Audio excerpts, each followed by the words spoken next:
Hello दोस्तों, स्वागत है आपके अपने चैनल पीसीएस मेकर पे। मैं मनीष सर फ्रेंड्स आज फिर आप लोगों के लिए बिहार स्पेशल सेशन लेके आया हूँ। तो आज का हमारा जो टॉपिक है वो बिहार का इतिहास का पार्ट 2 है फ्रेंड्स। तो प्लीज़ अगर आप इससे पहले वाला वीडियो नहीं देखे होंगे तो प्लीज़ फ्रेंड्स आप जाके उस वीडियो को ज़रूर देखिएगा, क्योंकि फ्रेंड्स वो बहुत ही अच्छा वीडियो है। ठीक है फ्रेंड्स, तो देखिए आज हम लोग पढ़ेंगे बिहार जी के क्लास 3 ही है, लेकिन पार्ट 2 है हमारा। ठीक है फ्रेंड्स, तो देखिए अब BPSC, Bihar SSC, Bihar SI या बिहार कांस्टेबल किसी एग्जाम का तैयारी करेंगे तो इस वीडियो को जरूर देखिएगा। और फ्रेंड्स और ये देखिए आज हम लोग ये क्लास करने के बाद फ्रेंड्स हम लोग जितने भी ऑब्जेक्टिव क्वेश्चन है, जैसे मौर्य वंश हो गया, मौर्योत्तर काल, गुप्योत्तर काल, ये जितने भी क्वेश्चन है इसको हम लोग आज कवर करेंगे। ठीक है फ्रेंड्स, तो देखिए अशोक के शिलालेख के बारे में हम लोग कल पढ़ रहे थे, तो आज उसे आगे पढ़ते हैं। ठीक है, तो देखिए फ्रेंड्स यहाँ पे शिलालेख है और कहा गया है क्या कि अशोक के बृहद शिलालेखों की संख्या 14 है जो 8 स्थानों से प्राप्त हुए हैं। तो अशोक के जो शिलालेख है कितने हैं, तो याद रखिए एग्जाम में आते हैं तो कितने शिलालेख है, तो 14 शिलालेख है जो 8 स्थान से पाए हैं। पहला देखिए, पहला शिलालेख है गिरनार शिलालेख जो ब्राह्मी लिपि में लिखा गया है और ये जूनागढ़ गुजरात में, ये इंपॉर्टेंट है फ्रेंड्स। ठीक है, देखिए थ्रागडी शिलालेख जो है वो ब्राह्मणी लिपि में लिखा गया है, कुर्नूल आंध्र प्रदेश में है। धौली ये ब्राह्मी लिपि है, पूरी उड़ीसा में है। जौगढ़ ये भी ब्राह्मी लिपि में लिखा गया है और ये गंजाम उड़ीसा स्थान पे है। ठीक है, आगे देखिएगा फ्रेंड्स आपका शोपारा शिलालेख ये ब्राह्मी लिपि में लिखा गया है और ठाणे महाराष्ट्र में है। आगे आपका कालसी ये भी ब्राह्मी लिपि में लिखा गया है और ये देहरादून में है। मानसेहरा ये खरोष्टी लिपि में लिखा गया और ये हज़ारा पाकिस्तान में है। और शाहबाजगढ़ी खरोष्टी लिपि में लिखा गया और पेशवार पाकिस्तान में स्थित है। तो ये फ्रेंड्स आपका जो शिलालेख है इसके बारे में आप लोग देखिएगा। अब देखिए यहाँ पे आता है फ्रेंड्स कि लघु शिलालेख। ठीक है, लघु शिलालेख क्या है, तो ये लघु शिलालेख सासाराम बिहार में है। रूपनाथ कहाँ है, तो जबलपुर मध्य प्रदेश में है। गुर्जरा कहाँ है, तो दतिया मध्य प्रदेश में। अहरौरा मिर्ज़ापुर उत्तर प्रदेश में। ब्रह्मगिरी मैसूर कर्नाटक में। गोमीमठ मैसूर कर्नाटक में। मौस्की रायचूर कर्नाटक में। आगे देखिएगा फ्रेंड्स आपका नेक्स्ट है उदयगोलम बेल्लारी कर्नाटक में है। ठीक है, जटिग्रामेश्वर ब्रह्मगिरी कर्नाटक में है। सिद्धपुर ब्रह्मगिरी कर्नाटक में। भवूर जयपुर राजस्थान में। एरगुड़ी कर्नूल आंध्र प्रदेश में। राजुल मंडीगिरी कर्नूल आंध्र प्रदेश में। फ्रेंड्स तो एक बार प्लीज़ आप इसे रीड कर लीजिएगा, क्योंकि आपका अगर क्वेश्चन एग्जाम में आया तो इसे न छूटे। ठीक है, अब देखिए फ्रेंड्स शिलालेख तो हो गया, अब हम अशोक के स्तंभ लेख के बारे में अध्ययन करते हैं। ठीक है, उसके बारे में पढ़ते हैं कि इसके स्तंभ लेख कितने हैं। याद रखिएगा शिलालेख कितने हैं, तो 14 एग्जाम में क्वेश्चन आते हैं, याद रखिएगा।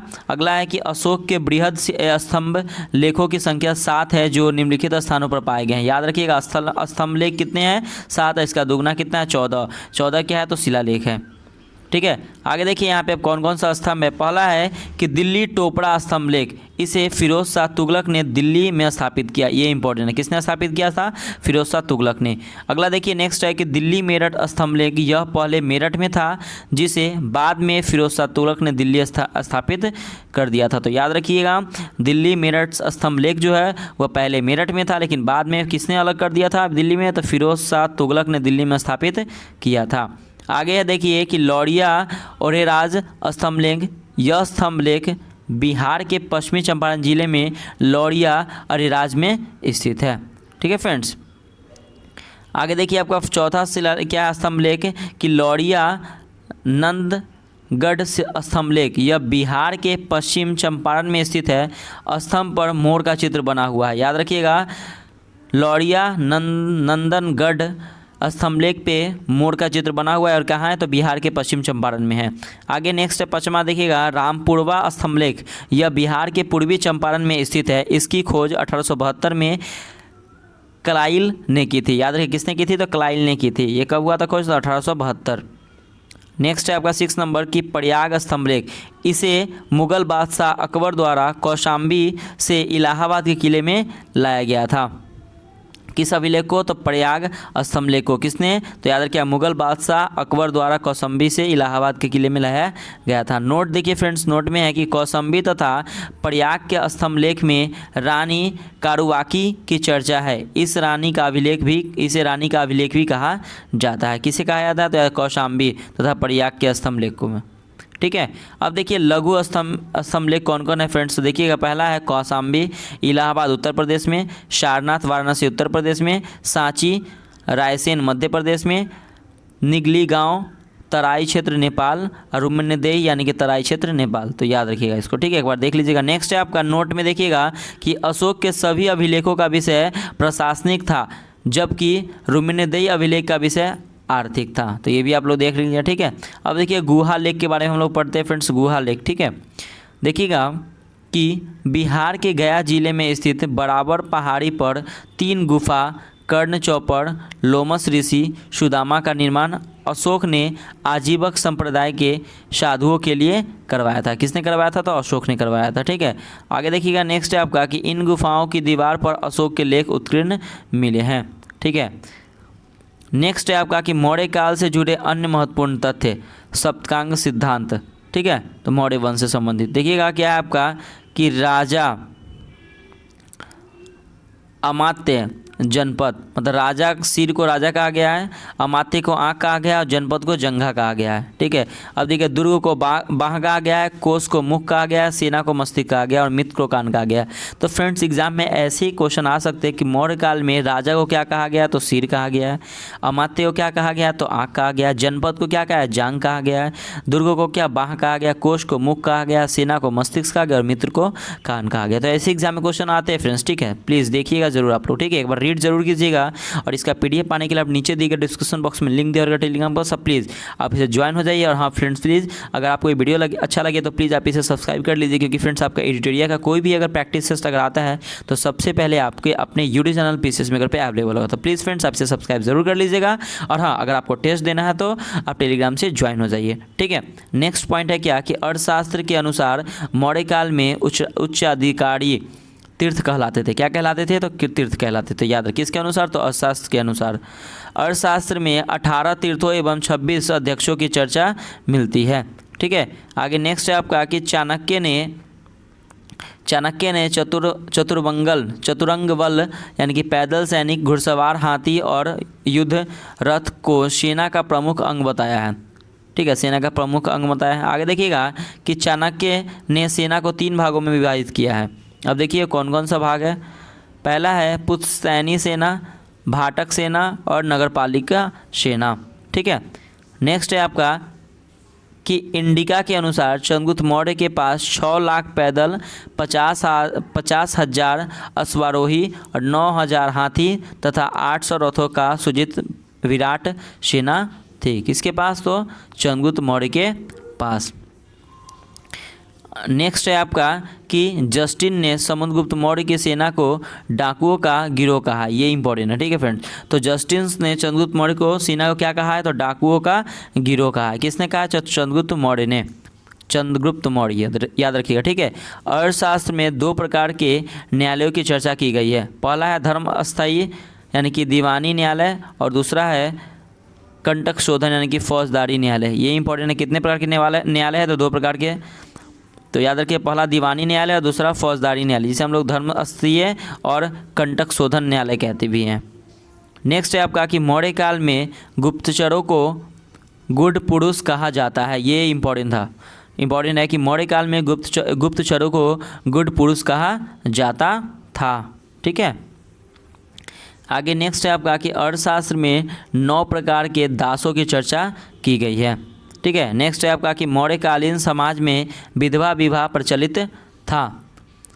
विधवा विवाह किस में प्रचलित था? इंपॉर्टेंट है। तो मौर्यकालीन समाज में, बहुत इंपॉर्टेंट है। अगला पॉइंट है क्या कि स्त्री एवं पुरुष दोनों को मोक्ष यानी तलाक लेने का अधिकार प्राप्त था, ठीक है। तो मौर्य काल में क्या था कि स्त्री और पुरुष दोनों को मोक्ष यानी कि तलाक लेने का अधिकार था। आगे देखिए नेक्स्ट है वेश्यावृत्ति करने वाली स्त्रियाँ रूपा जीवा कहलाती थी। क्या कहलाती थी? तो मौर्य काल में रूपा जीवा कहलाती थी। कौन? वेश्यावृत्ति करने वाली स्त्रियाँ। नेक्स्ट है कि सम्भ्रात घर की स्त्रियाँ को चाणक्य ने अनिष्कासिनी कहा है। क्या कहा है? तो अनिष्कासिनी कहा है। अगला पॉइंट है आपका कि मौर्य काल में भूमि कर उपज का 1/6 भाग था। मौर्य काल में भूमि कर जो था उपज का कितना भाग था? तो 1/6 भाग था उपज का।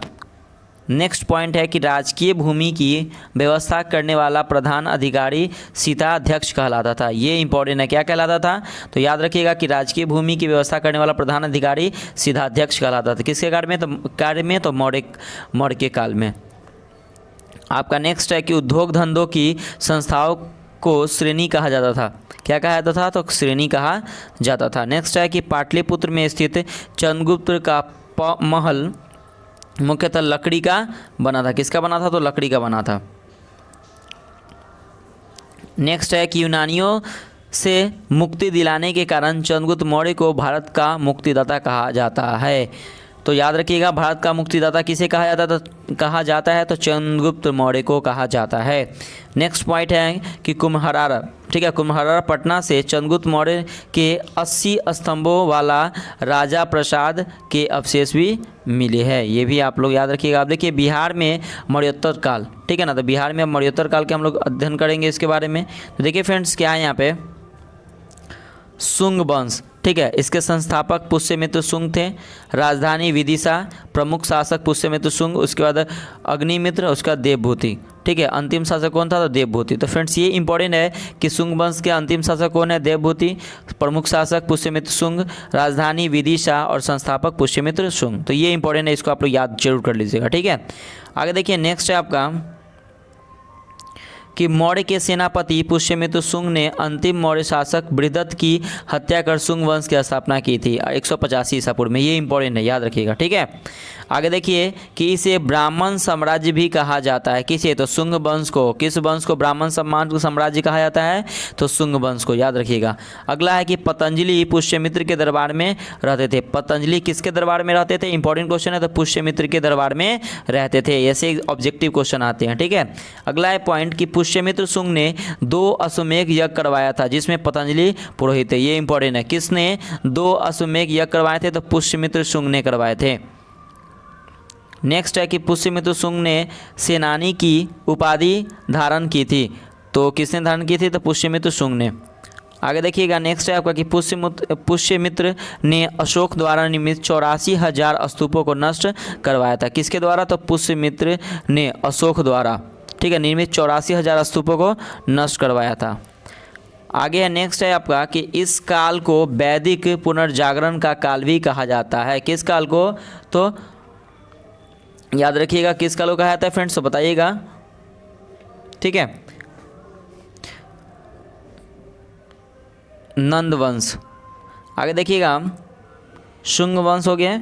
नेक्स्ट है क्या कि इसे शुंग वंश का अग्निमित्र की चर्चा कालिदास रचित नाटक के मालविका निगिमित्र में की गई है। ये इंपॉर्टेंट है, ठीक है। और याद रखिएगा कि इसी काल में मनुस्मृति की भी रचना की गई थी।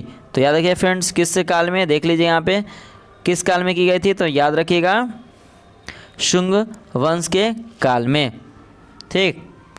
नेक्स्ट है आपका कि शुंग शासक भागभद्र के दरबार में यूनानी राजदूत हेलियोडोरस आया था। याद रखिए हेलियोडोरस किसके काल में आया? तो शुंग काल में आया था। कौन? यूनानी राजदूत हेलियोडोरस आया था। आगे नेक्स्ट है कि शुंग काल में 185 ईसा पूर्व में पाटलिपुत्र पर यवन डेमेस्ट्रियस का आक्रमण हुआ था। ये इंपॉर्टेंट है और ये भी इंपॉर्टेंट, ध्यान रखिएगा, ठीक है। तो शुंग काल में 185 ईसा पूर्व में पाटलिपुत्र पर यवन डेमेस्ट्रियस का आक्रमण हुआ था, ठीक है। नेक्स्ट है आपका कि गार्गी संहिता के अनुसार पुष्यमित्र शुंग के शासनकाल में यवनों ने पाटलिपुत्र पर आक्रमण किया था, ठीक है। तो गार्गी संहिता के अनुसार पुष्यमित्र शुंग के शासनकाल में यवनों ने पाटलिपुत्र पर आक्रमण किया था। अब देखिए फ्रेंड्स, अब कण्व वंश के बारे में पढ़ते हैं। देखिए इंपॉर्टेंट है भी, संस्थापक वसुदेव है, राजधानी पाटलिपुत्र, प्रमुख शासक वसुदेव, भूमिदेव नारायण, अंतिम शासक कौन है? तो सुशर्मा इसके अंतिम शासक हैं। अब देखिए इसके बारे में हम लोग देखते हैं कि शुंग वंश के अंतिम शासक देवभूति की हत्या करके वसुदेव ने कण्व वंश की स्थापना की थी। याद रखिए कण्व वंश की स्थापना इंपॉर्टेंट है, किसने की थी? तो याद रखिएगा शुंग वंश के अंतिम शासक देवभूति की हत्या करके वासुदेव ने कण्व वंश की स्थापना की थी। नेक्स्ट है कि इस वंश का साम्राज्य केवल पाटलिपुत्र तक सीमित हो गया था। नेक्स्ट है कि कण्व वंश ब्राह्मण साम्राज्य था। कौन साम्राज्य? ब्राह्मण साम्राज्य था। और याद रखिएगा कण्व वंश का वर्णन से पुराण में मिलता है, ये इंपॉर्टेंट है। और कण्व वंश के अंतिम शासक सुशर्मा था, ये भी इंपॉर्टेंट है। नेक्स्ट देखिएगा कि सुशर्मा को आंध्र सातवाहनों का अपदस्थ कर दिया, ठीक है। नेक्स्ट है आपका कि मित्र वंश ने कुछ समय तक कण्व वंश के बाद पाटलिपुत्र पर शासन किया था। अब देखिए फ्रेंड्स, हमारा कुषाण वंश ये छोटा छोटा वंश है, इसको आप लोग पहले इसको रीड कर लीजिए, उसका इसका क्वेश्चन आंसर करने में बहुत मज़ा आएगा फ्रेंड्स, ठीक है। क्योंकि आप लोग को ये जो रीड करवाने के बाद, मैं इसको अच्छे से समझाने के बाद मैं आपको क्वेश्चन आंसर का टेस्ट लूँगा, तो प्लीज़ आप उसे कमेंट करके स्कोर में ज़रूर बताइएगा कि फ्रेंड्स आपका स्कोर क्या हुआ। आप लोग स्कोर नहीं कमेंट करते तो प्लीज़ फ्रेंड्स आप लोग स्कोर जरूर कमेंट कीजिए, क्योंकि आप लोगों के लिए यही इंपॉर्टेंट ये टॉपिक मैं आप लोग लेके आता हूँ और इसका ऑब्जेक्टिव मैं करवाता हूँ, ठीक है। अब देखिए कुषाण वंश के बारे में पढ़ते हैं कि कुषाण युग में अवशेष मगध के इलाकों से प्राप्त हुआ था। नेक्स्ट है आपका कि कुषाणों ने मगध के इलाकों में पहली शताब्दी ईस्वी के आसपास अपना अभियान शुरू किया था, ठीक है।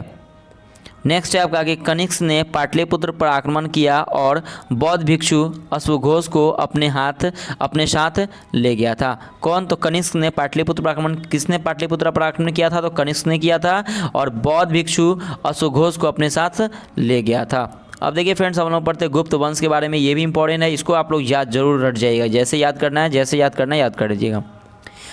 गुप्त वंश के संस्थापक श्री गुप्त, राजधानी पाटलिपुत्र, प्रमुख शासक घटोत्कच, चंद्रगुप्त प्रथम, समुद्रगुप्त, चंद्रगुप्त द्वितीय, कुमारगुप्त और स्कंदगुप्त। अंतिम शासक विष्णुगुप्त है।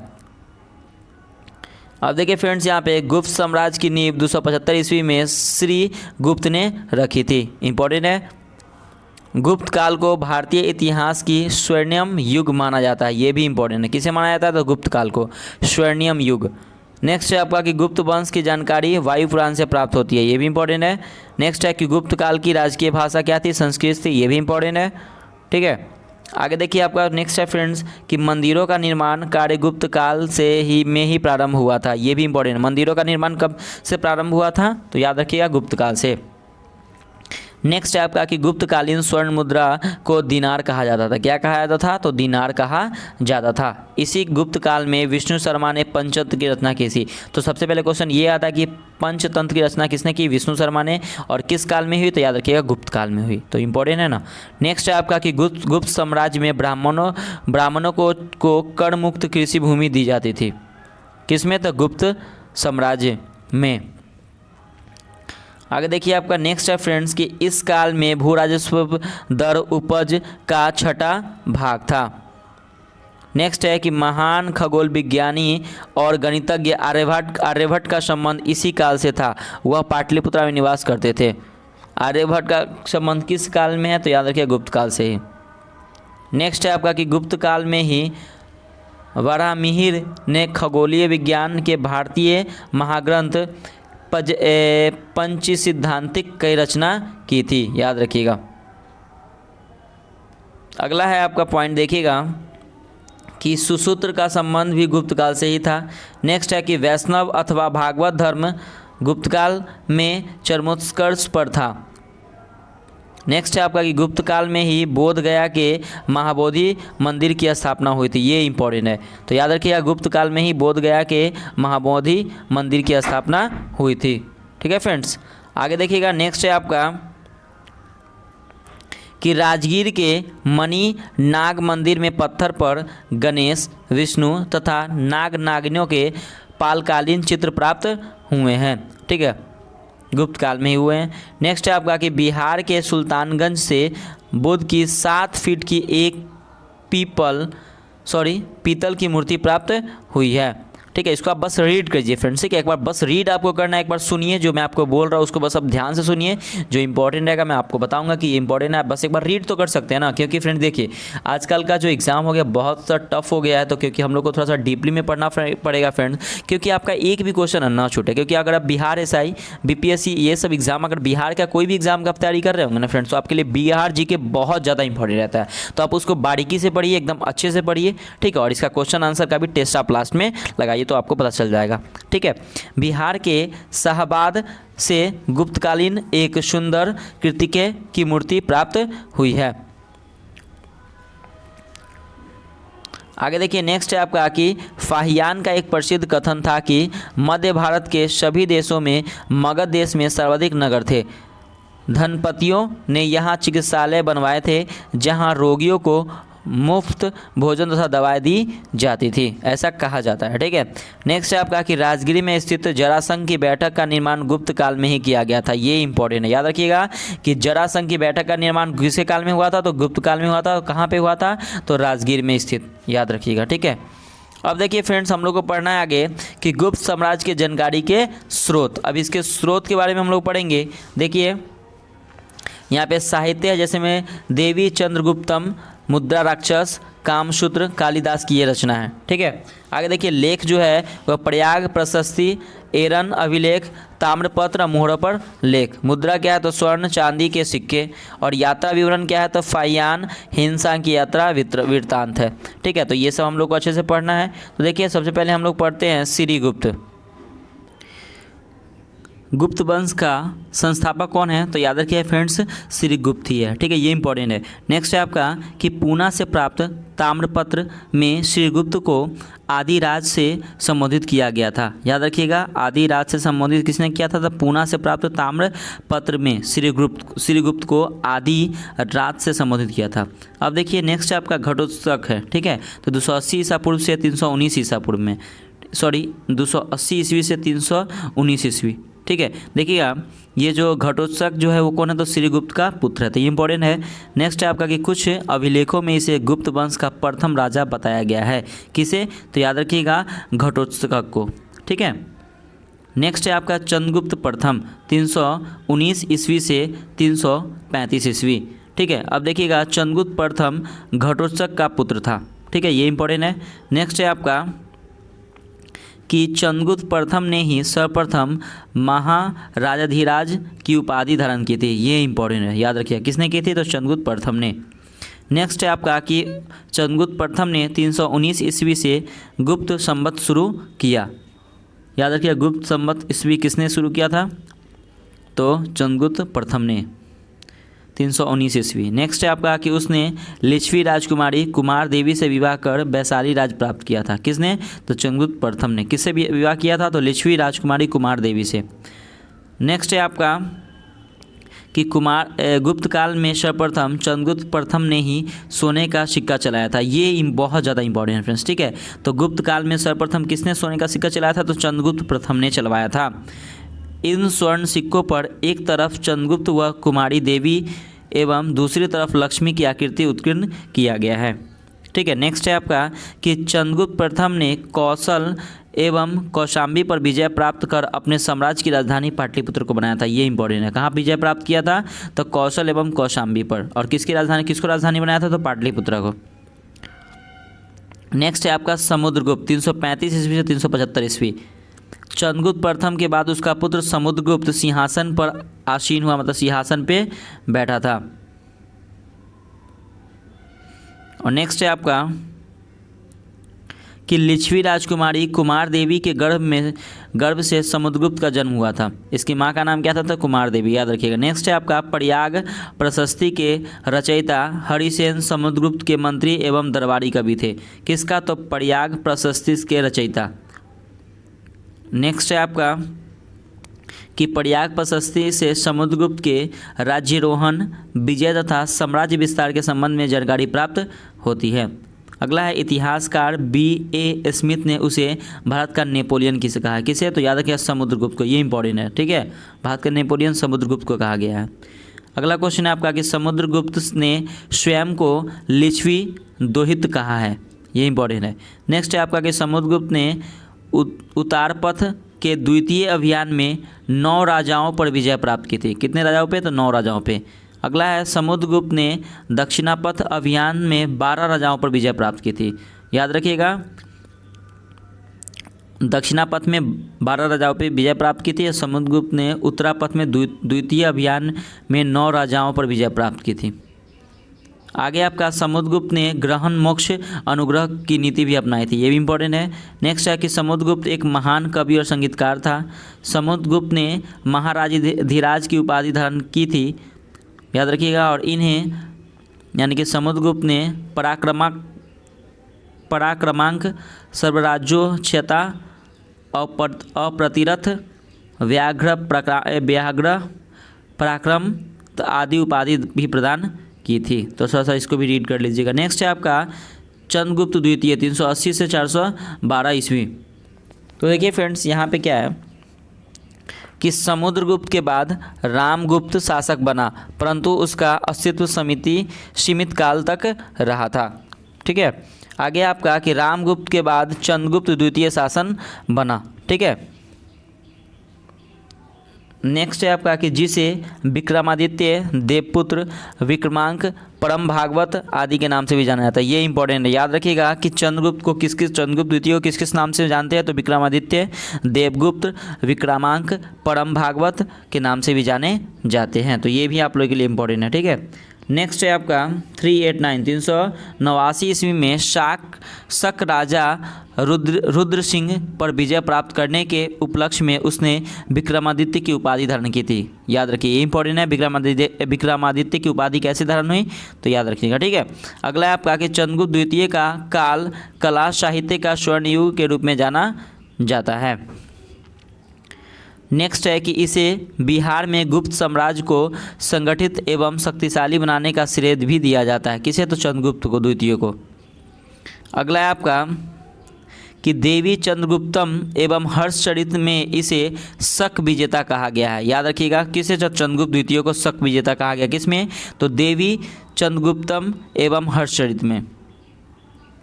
नेक्स्ट है कि उसका विशाल साम्राज्य उत्तर में हिमालय के तलहटी से लेकर दक्षिण में नर्मदा नदी के तटों तक तथा पूर्व में बंगाल से लेकर पश्चिम में गुजरात तक फैला हुआ था।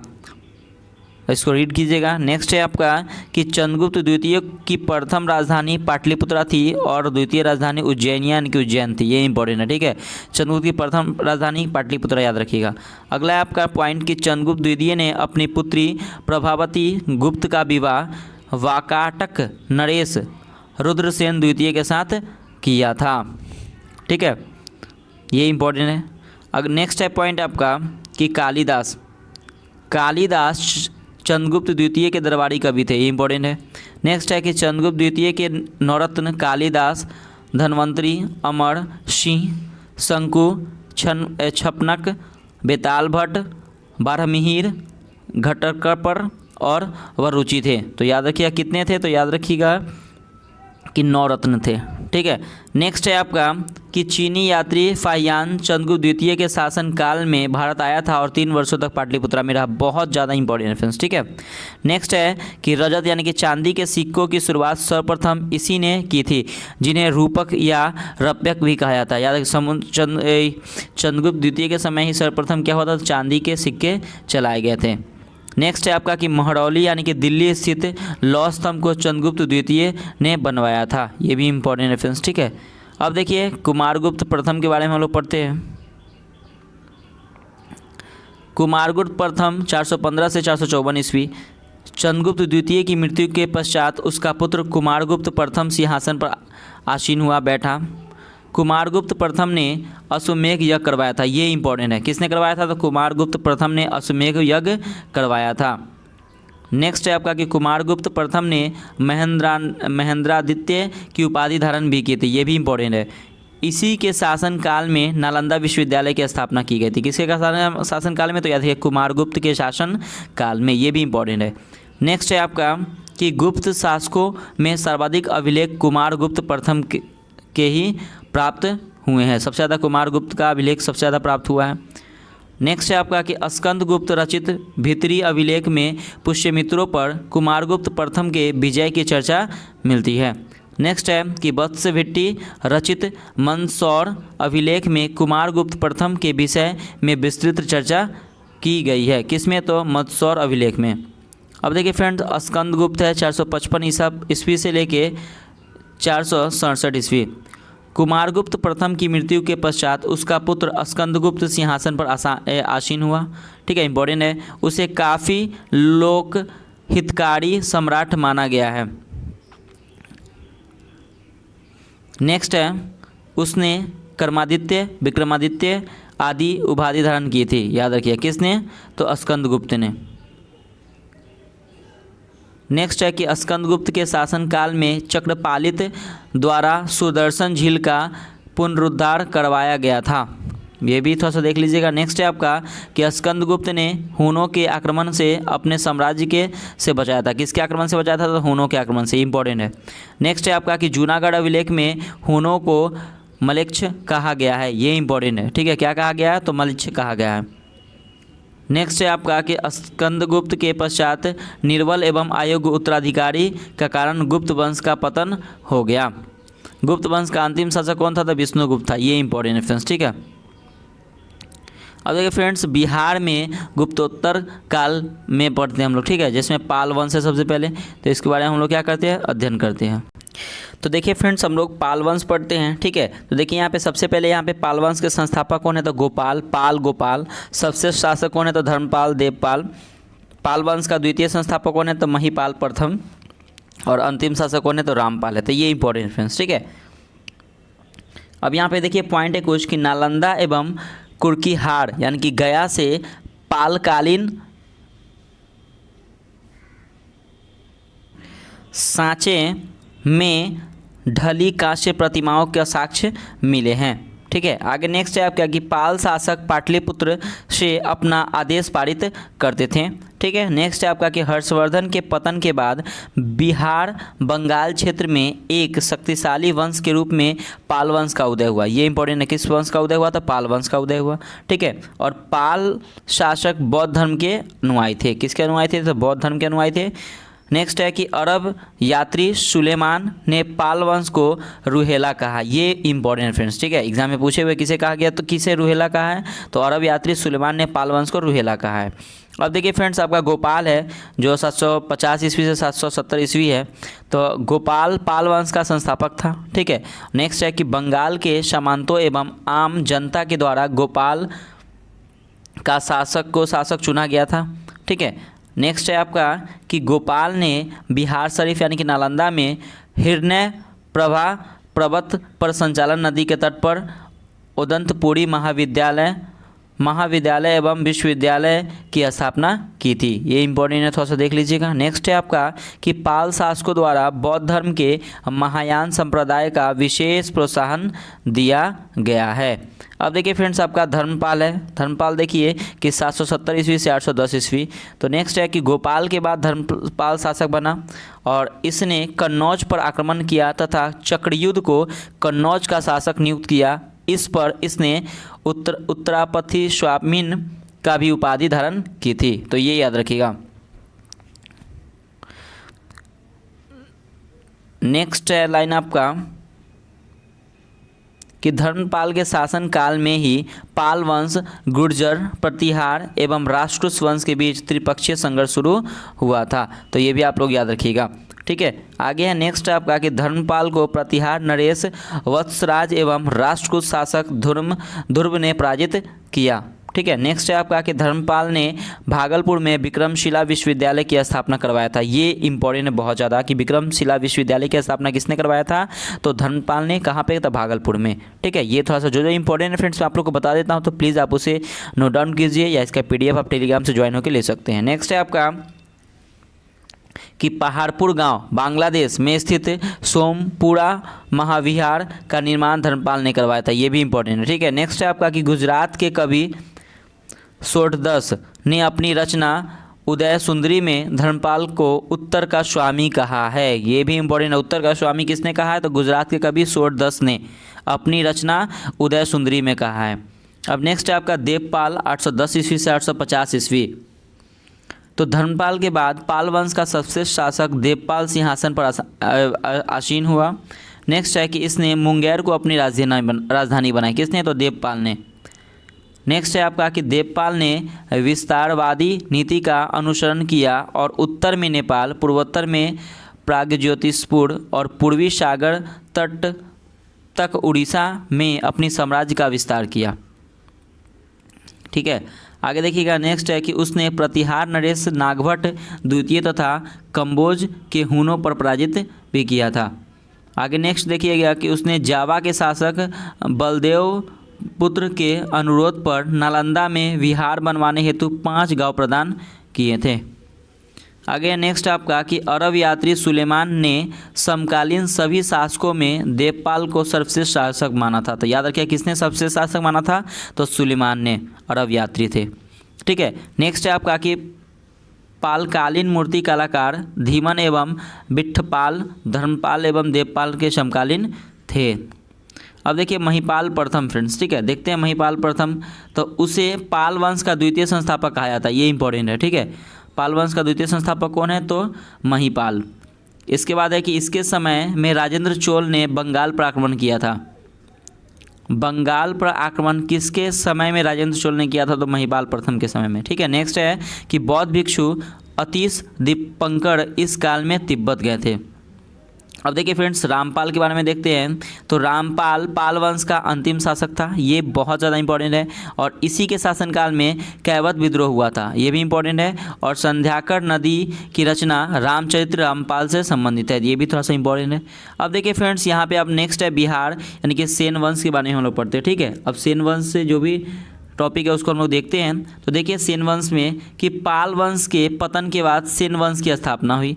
किस वंश के पतन के बाद सेन वंश की स्थापना हुई, ऐसे भी एग्जाम में क्वेश्चन आएंगे, तो पाल वंश याद रखिएगा। ठीक है, इसकी राजधानी नादिया और लखनौती थी। सेन वंश के संस्थापक सामंत सेन पालों के अधीनस्थ सामंत थे। शक्तिशाली शासक कौन था, तो विजय सेन याद रखिएगा। नेक्स्ट है आपका कि अंतिम शासक लक्ष्मण सेन। विजय सेन का वर्णन देवपारा ताम्रपत्र यानी कि बंगाल में मिलता है। नेक्स्ट है आपका कि विजय सेन ने दान सागर और अद्भुत सागर नामक 2 पुस्तकों की रचना की थी। याद रखिएगा विजय सेन की कौन सी 2 पुस्तक है, तो दान सागर और अद्भुत सागर, थोड़ा सा इसको भी देख लीजिएगा। नेक्स्ट है आपका फ्रेंड्स आपका कि गीत गोविंद के रचयिता जयदेव लक्ष्मण सेन के दरबार में रहते थे।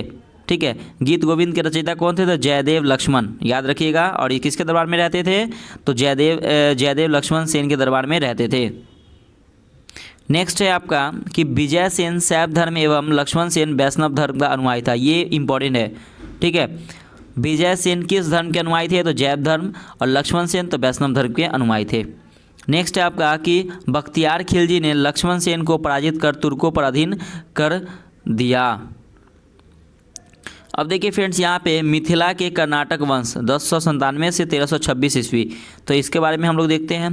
तो नेक्स्ट है आपका कि पाल वंश के शासक रामपाल के शासनकाल 1097 ईस्वी में कर्नाटक वंश का उदय हुआ। ठीक है, और देखिएगा नेक्स्ट है कि 1097 ईस्वी में नायदेव ने मिथिला में कर्नाट वंश की स्थापना की थी, ये इंपॉर्टेंट है। कर्नाट वंश की जो राजधानी है वो क्या है, तो सिमरावगढ़।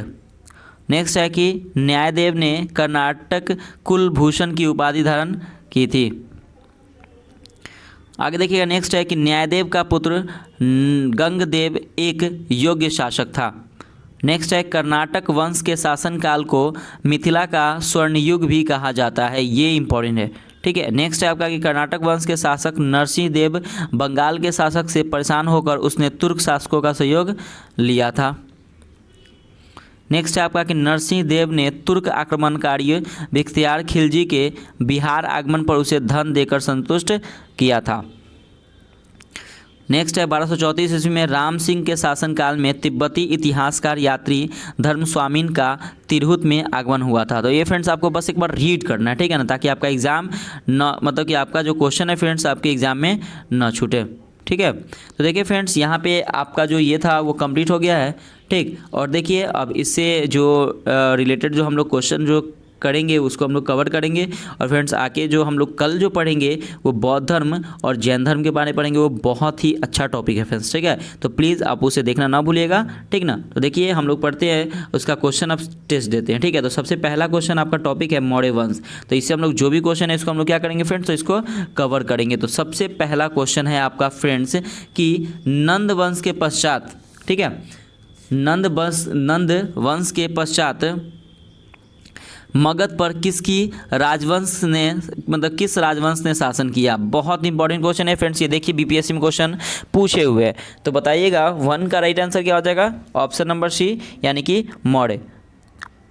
अगला क्वेश्चन है आपका कि मौर्य वंश का संस्थापक था, तो कौन था फ्रेंड्स? तो 2 का राइट आंसर हो जाएगा फ्रेंड्स ऑप्शन नंबर बी, यानी कि चंद्रगुप्त मौर्य। ठीक है। थर्ड नंबर क्वेश्चन है फ्रेंड्स आपका कि किस शासक को सेंड्रोकोटस एवं एंड्रोकोटस के नाम से भी जाना जाता है। इंपॉर्टेंट क्वेश्चन है। तो 3 का राइट आंसर क्या हो जाएगा? Option number D, Chandragupta Maurya को कहा जाता है। फ्रेंड्स कमेंट जरूर कीजिएगा। ठीक है। नेक्स्ट है आपका 4 नंबर कि सेंड्रोकोटस की पहचान सर्वप्रथम चंद्रगुप्त मौर्य के रूप में किसने की थी? तो बताइए किसने की थी? तो 4 का D is the right answer, William Jones ने की थी। ठीक है फ्रेंड्स। अगला क्वेश्चन देखिएगा आपका 5 नंबर क्वेश्चन है कि 305 ईस्वी पूर्व चंद्रगुप्त मौर्य ने किसे पराजित कर उसके पुत्र हेलेन से विवाह किया था। इंपॉर्टेंट क्वेश्चन है। ठीक है। तो 5 का राइट आंसर हो जाएगा ऑप्शन नंबर ए, याद रखिएगा, सेल्यूकस निकेटर। नेक्स्ट है आपका फ्रेंड्स बहुत इंपॉर्टेंट क्वेश्चन है 6 नंबर कि मेगास्थनीज की पुस्तक का नाम क्या है? ये आप लोगों को पता होगा। तो 6 का राइट आंसर हो जाएगा friends option number C, Indica.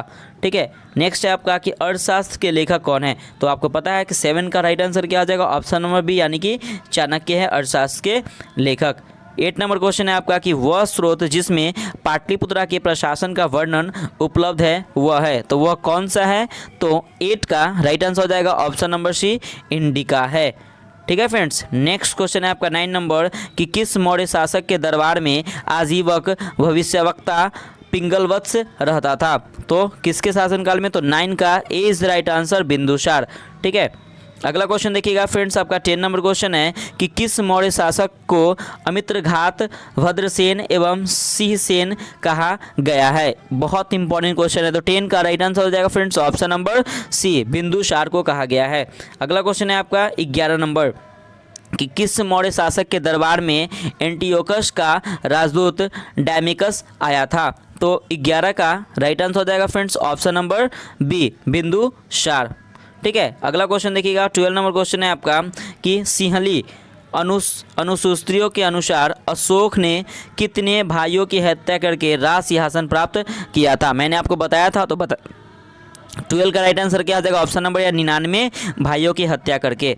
ठीक है। अगला क्वेश्चन है आपका 13 नंबर क्वेश्चन है कि अशोक राजाभिषेक के डैश वर्ष बोधगया की यात्रा की? तो 13 का राइट आंसर हो जाएगा ऑप्शन नंबर सी, यानी कि 10वें वर्ष। ठीक है फ्रेंड्स। अगला क्वेश्चन देखिएगा 14 नंबर क्वेश्चन है आपका कि देव नाम प्रिय के नाम से किस शासक ने अपने आप को संबोधित किया? तो 14 का राइट आंसर हो जाएगा ऑप्शन नंबर डी, यानी कि अशोक ने किया था। अगला क्वेश्चन है फ्रेंड्स आपका 15 नंबर कि अशोक ने किससे दीक्षा प्राप्त कर बौद्ध धर्म स्वीकार किया?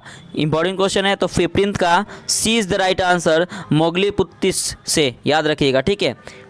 अगला क्वेश्चन है आपका 16 नंबर कि बौद्ध ग्रंथों के अनुसार अशोक ने कितने स्तूपों का निर्माण करवाया था? तो 16 का राइट आंसर हो जाएगा ऑप्शन नंबर बी, 84,000। ठीक है फ्रेंड्स। अगला क्वेश्चन देखिएगा 17 नंबर क्वेश्चन है आपका कि अशोक ने अपने साम्राज्य को कितने प्रांतों में विभाजित किया था? तो 17 का राइट आंसर हो जाएगा ऑप्शन नंबर ए, 5 प्रांतों में विभाजित किया था। ठीक है फ्रेंड्स। अगला क्वेश्चन देखिएगा 18 नंबर कि अशोक की राजधानी कहाँ थी? तो अशोक की राजधानी कहाँ थी? तो 18 का राइट आंसर हो जाएगा ऑप्शन नंबर डी, पाटलिपुत्रा थी। प्राथमिक शिक्षक 1999। अगला है आपका 19 नंबर क्वेश्चन देखिएगा कि भारत में शिलालेख का प्रचलन सर्वप्रथम किस शासक ने किया? तो 19 का A is right answer, Ashok ने किया था।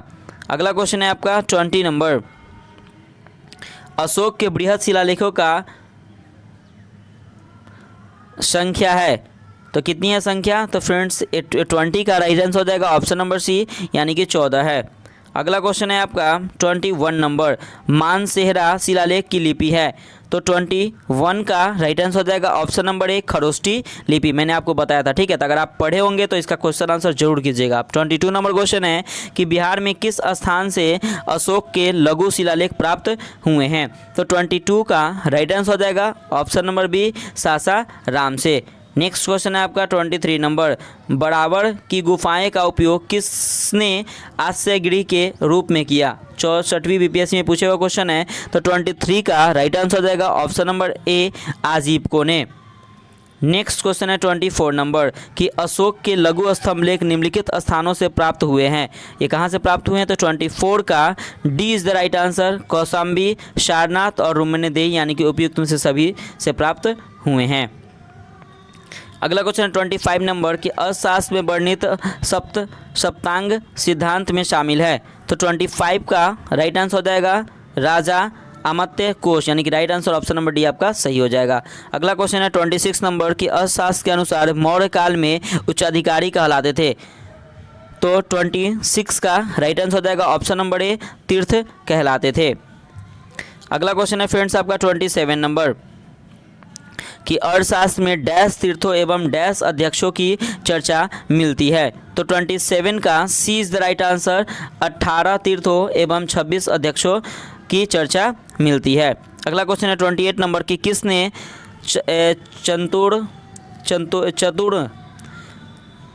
चतुरंग बल को सेना का प्रमुख अंग बताया है। तो 28 का राइट आंसर हो जाएगा ऑप्शन नंबर ए चाणक्य को। नेक्स्ट है आपका 29 नंबर कि किसने चंद्रगुप्त मौर्य की सेना को डाकुओं का निगोह कहा है। तो 29 का C is the right answer, Justin को कहा है। ठीक है फ्रेंड्स। नेक्स्ट है आपका 30 नंबर कि अर्थशास्त्र में निम्नलिखित न्यायालयों की चर्चा की गई है। तो 30 का राइट आंसर हो जाएगा फ्रेंड्स ऑप्शन नंबर सी, धर्मस्थीय और कंकट शोधन। अगला क्वेश्चन है आपका 31 नंबर कि धर्मस्थानीय न्यायालय किस प्रकार की न्यायालय थी। तो 31 का राइट आंसर हो जाएगा ऑप्शन नंबर ए, दीवानी न्यायालय थी। ठीक है। अगला क्वेश्चन देखिए फ्रेंड्स आपका 32 नंबर है कि मौर्य काल में गुप्तचरों को कहा जाता था, क्या कहा जाता था। तो 32 का राइट आंसर हो जाएगा ऑप्शन नंबर ई, यानी कि गुड पुरुष कहा जाता था। अगला क्वेश्चन है आपका 33 नंबर कि अर्थशास्त्र में कितने प्रकार के दासों की चर्चा की गई है।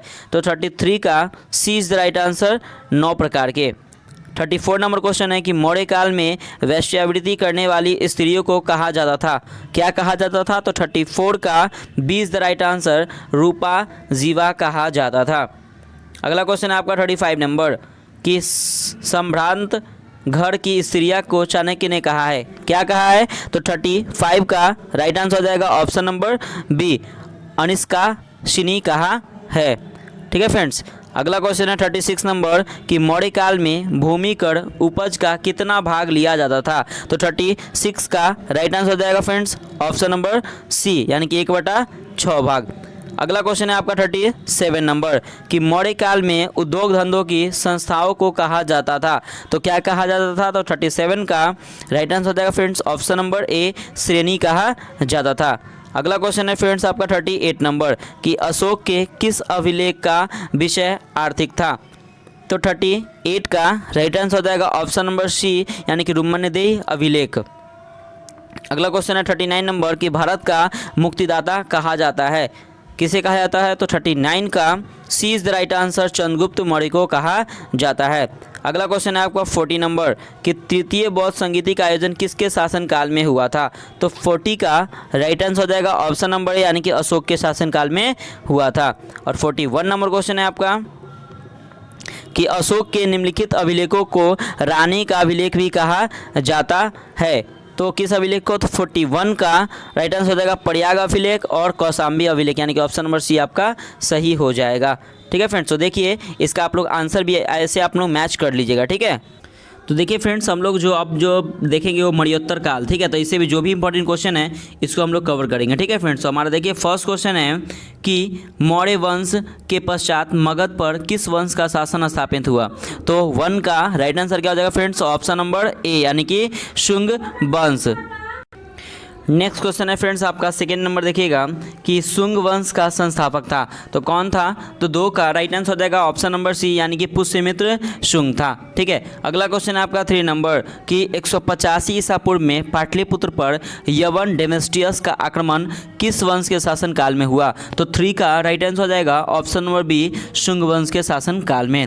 ठीक है फ्रेंड्स। अगला क्वेश्चन है आपका 4 नंबर कि मगध का प्रथम ब्राह्मण वंश था, कौन था। तो 4 का राइट आंसर हो जाएगा ऑप्शन नंबर बी, शुंग वंश था।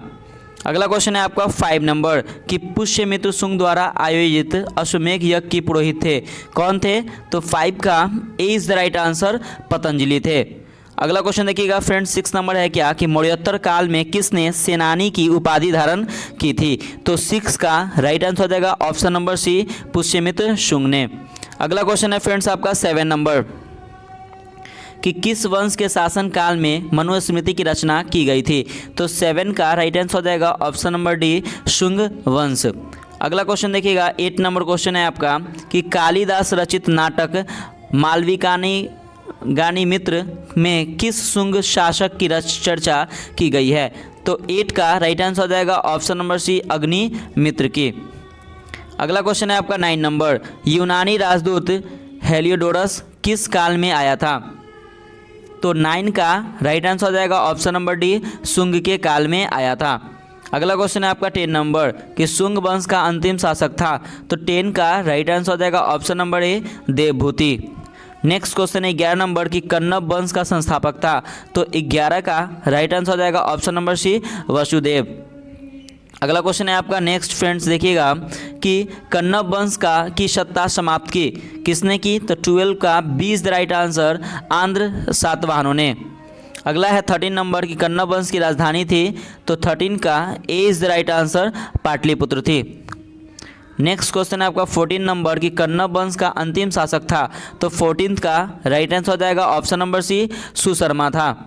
और नेक्स्ट क्वेश्चन हमारा 15 नंबर कि कनिष्क ने पाटलिपुत्र के किस बौद्ध विद्वान को अपने दरबार में प्रश्रय दिया था।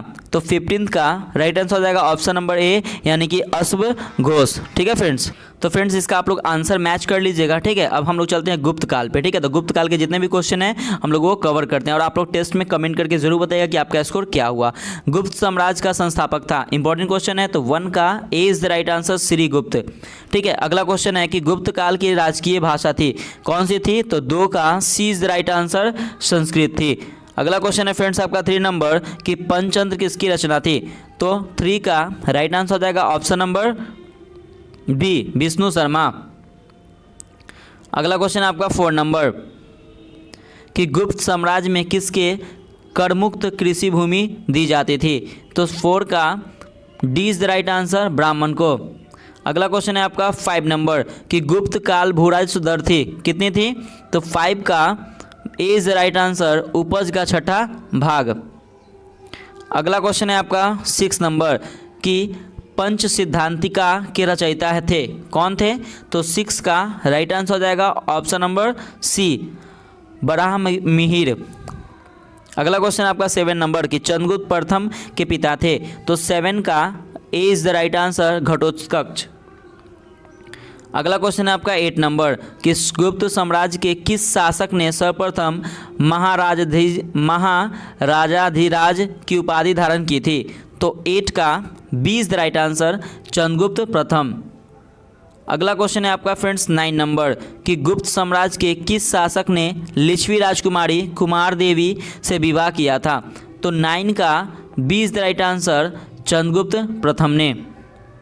अगला क्वेश्चन है आपका फ्रेंड्स 10 नंबर कि गुप्त काल में सर्वप्रथम किस शासक ने सोने के सिक्के जारी किए थे। तो 10 का B is the right answer, Chandragupta प्रथम ने। अगला क्वेश्चन है आपका 11 नंबर की गुप्त साम्राज्य की राजधानी थी। तो 11 का A is the right answer, Pataliputra. अगला क्वेश्चन है 12 नंबर कि किस शासक ने स्वयं को लिच्छवी दोहित्र कहा है कि। तो 12 का राइट आंसर हो जाएगा ऑप्शन नंबर ए, समुद्रगुप्त ने। अगला क्वेश्चन है आपका 13 नंबर कि समुद्रगुप्त की माता थी। तो 13 का राइट आंसर हो जाएगा ऑप्शन नंबर ए, कुमार देवी। अगला क्वेश्चन है फ्रेंड्स आपका 14 नंबर कि समुद्रगुप्त ने दक्षिणापथ अभियान में कितने राजाओं पर विजय प्राप्त की थी। तो 14 का C is the right answer, 12 राजाओं पर। अगला क्वेश्चन है आपका 15 नंबर कि प्रयाग प्रशस्ति के रचयिता थे। तो 15 का राइट आंसर हो जाएगा ऑप्शन नंबर बी, हरिसेन। अगला क्वेश्चन है 16 नंबर के इतिहासकार वी.ए. स्मिथ ने किसे भारत का नेपोलियन कहा है। तो 16 का राइट आंसर हो जाएगा ऑप्शन नंबर डी, समुद्रगुप्त। अगला क्वेश्चन है आपका 17 नंबर कि समुद्रगुप्त ने किस नीति का अनुसरण किया। तो 17 का राइट आंसर हो जाएगा ऑप्शन नंबर डी, ग्रहण, मोक्ष और अनुग्रह, यानी कि उपयुक्त सभी के। अगला क्वेश्चन है फ्रेंड्स आपका 18 नंबर कि गुप्त साम्राज्य के किस शासक ने सर्वप्रथम विक्रमादित्य की उपाधि धारण की थी। तो 18 का राइट आंसर हो जाएगा ऑप्शन नंबर बी, चंद्रगुप्त द्वितीय ने। अगला क्वेश्चन है आपका 19 नंबर कि किस शासक के शासनकाल को कला साहित्य का स्वर्ण युग के रूप में जाना जाता है? तो 19 का राइट आंसर हो जाएगा ऑप्शन नंबर सी, चंद्रगुप्त द्वितीय को। अगला क्वेश्चन है आपका 20 नंबर कि कालिदास किस शासक के दरबारी कवि थे? तो 20 का राइट आंसर हो जाएगा ऑप्शन नंबर ए, चंद्रगुप्त द्वितीय के। अगला क्वेश्चन है 21 नंबर कि चीनी यात्री फाहियान किसके शासनकाल में भारत आया था? तो 21 का राइट आंसर हो जाएगा ऑप्शन नंबर सी, चंद्रगुप्त द्वितीय के शासनकाल में। अगला क्वेश्चन है 22 नंबर कि बोध गया के महाबोधि मंदिर की स्थापना हुई?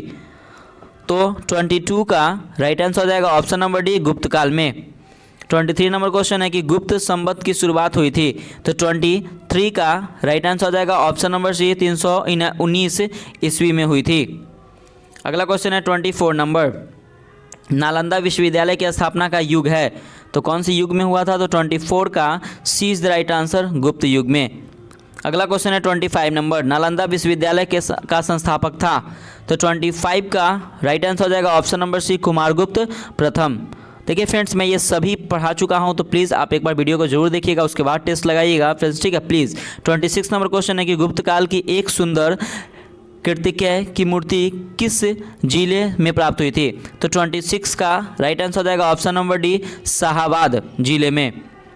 अगला क्वेश्चन देखिए फ्रेंड्स आपका 27 नंबर क्वेश्चन देखिएगा कि बिहार के सुल्तानगंज से किसकी 7 फीट ऊंची एक पीतल की मूर्ति प्राप्त हुई है? तो 27 का राइट आंसर हो जाएगा ऑप्शन नंबर बी, बुद्ध की। अगला क्वेश्चन है आपका 28 नंबर, ये बीपीएससी में पूछे हुए क्वेश्चन है कि नालंदा विश्वविद्यालय किस लिए प्रसिद्ध था? तो 28 का राइट आंसर हो जाएगा ऑप्शन नंबर सी, यानी कि बौद्ध धर्म दर्शन के लिए प्रसिद्ध था। और आज का हमारा लास्ट क्वेश्चन है 29 नंबर कि आर्यभट्ट का संबंध किस नगर से था? तो 29 का राइट आंसर हो जाएगा ऑप्शन नंबर ए, पाटलिपुत्र से था। तो देखिए फ्रेंड्स, यहाँ पे आपका स्कोर जो भी हुआ आप लोग कमेंट कीजिएगा और आंसर मैच कर लीजिएगा फ्रेंड्स, ठीक है। क्योंकि देखिए फ्रेंड्स, ये आपका आज वीडियो यहाँ पे कंप्लीट होता है। प्लीज़ फ्रेंड्स, अगर आपको वीडियो अच्छा लगे तो प्लीज़ फ्रेंड्स आप लाइक, सब्सक्राइब और शेयर जरूर कीजिएगा, क्योंकि अब की बार बिहार एसआई पार्ट, तो देखिए फ्रेंड्स हम लोग बिहार का इतिहास पार्ट 2 पढ़ रहे थे, ये बहुत इंपॉर्टेंट है। तो प्लीज़ हम लोग कल जो पढ़ेंगे वो बौद्ध धर्म और जैन धर्म के बारे में अच्छे से डिटेल में पढ़ेंगे, ठीक है। उसका क्वेश्चन आंसर भी कंप्लीट करेंगे, ठीक है फ्रेंड्स। तो प्लीज़ आप इसे स्कोर जरूर बताइएगा और हाँ, शेयर जरूर कीजिएगा कोई भी ग्रुप में, ठीक है फ्रेंड्स। तो मिलते हैं कल फिर एक नए वीडियो नए अंदाज के साथ। बाय बाय, जय हिंद दोस्तों।